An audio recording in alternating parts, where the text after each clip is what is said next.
Ethiopia is Africa's oldest independent country and one of the continent's fastest-growing economies. It presents a unique potential with a population of over 120 million people and an annual economic growth rate of 10% over the last 15 years. But even with this amazing fast-paced development rate, Ethiopia faces several obstacles which stand in its way from it entering the global map of successful economies.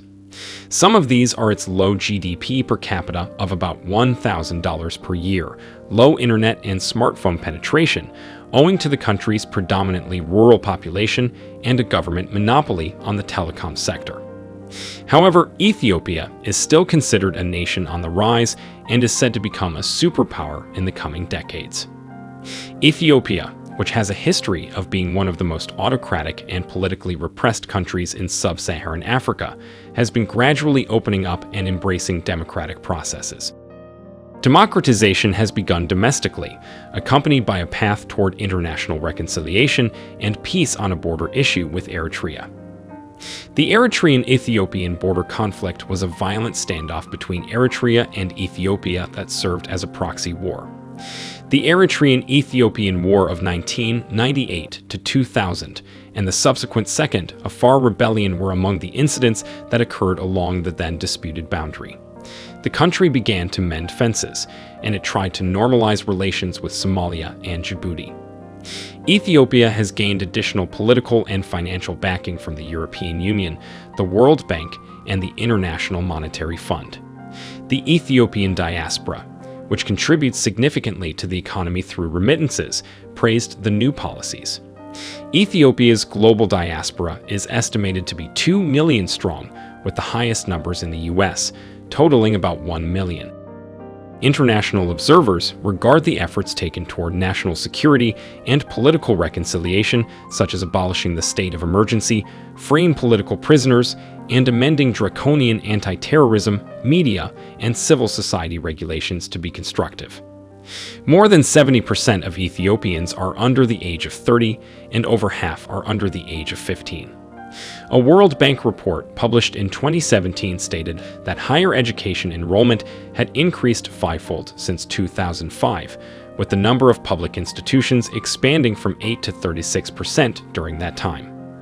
The government has also instituted a 70-30 strategy in higher education. That is, 70% of students receiving instruction in technology and science, and 30% receiving training in social science and humanities. These are the kind of education strategies that appear to be adapted to the current global setting in a world where service sectors account for 65% of global GDP because of Ethiopia's cost advantages and human capital availability, technology, and knowledge-based companies have the potential to develop.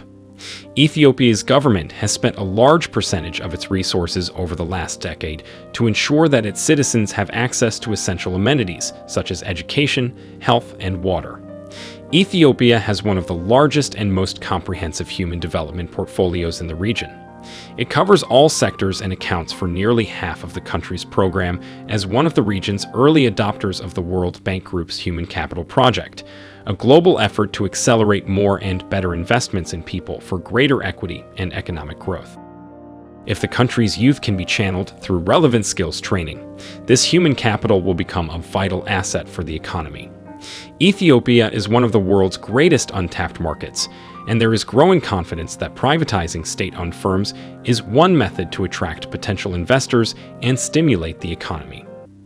During the past 2 decades, 371 enterprises have been privatized and have generated a revenue of 24 billion Ethiopian birr.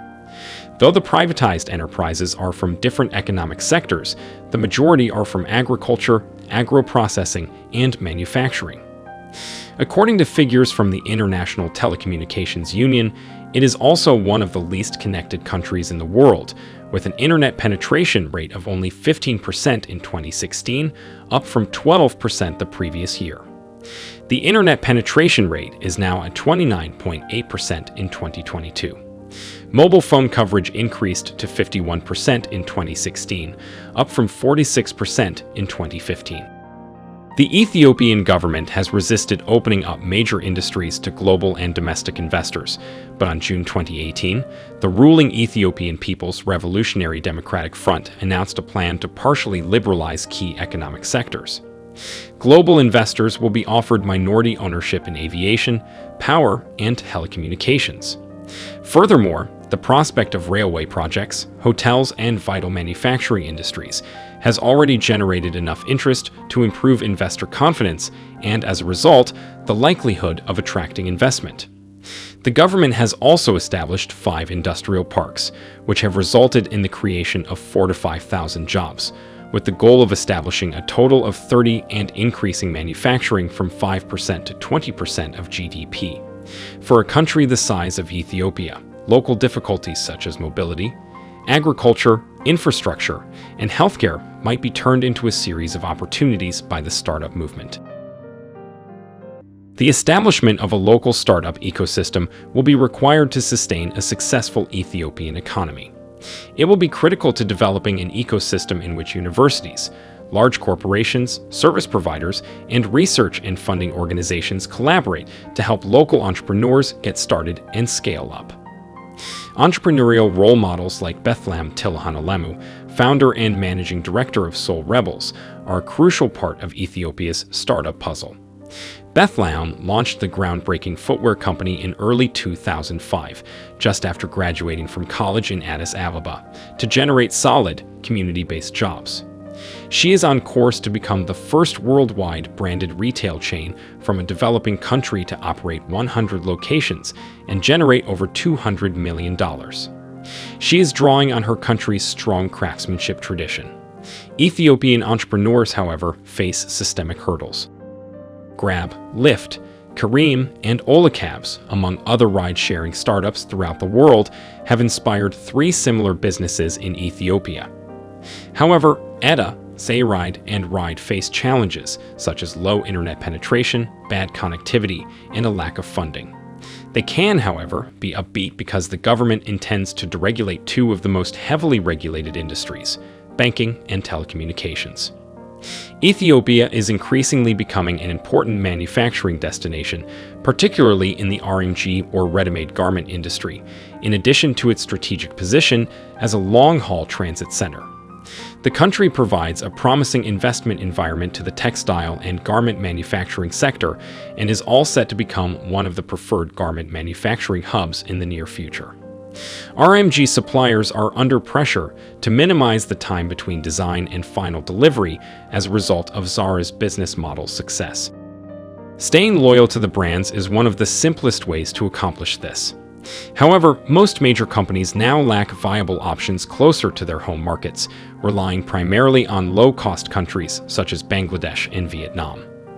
Bangladesh's RMG manufacturing sector is rapidly turning to Ethiopia in order to maintain its low-cost edge and to be closer to key European brands.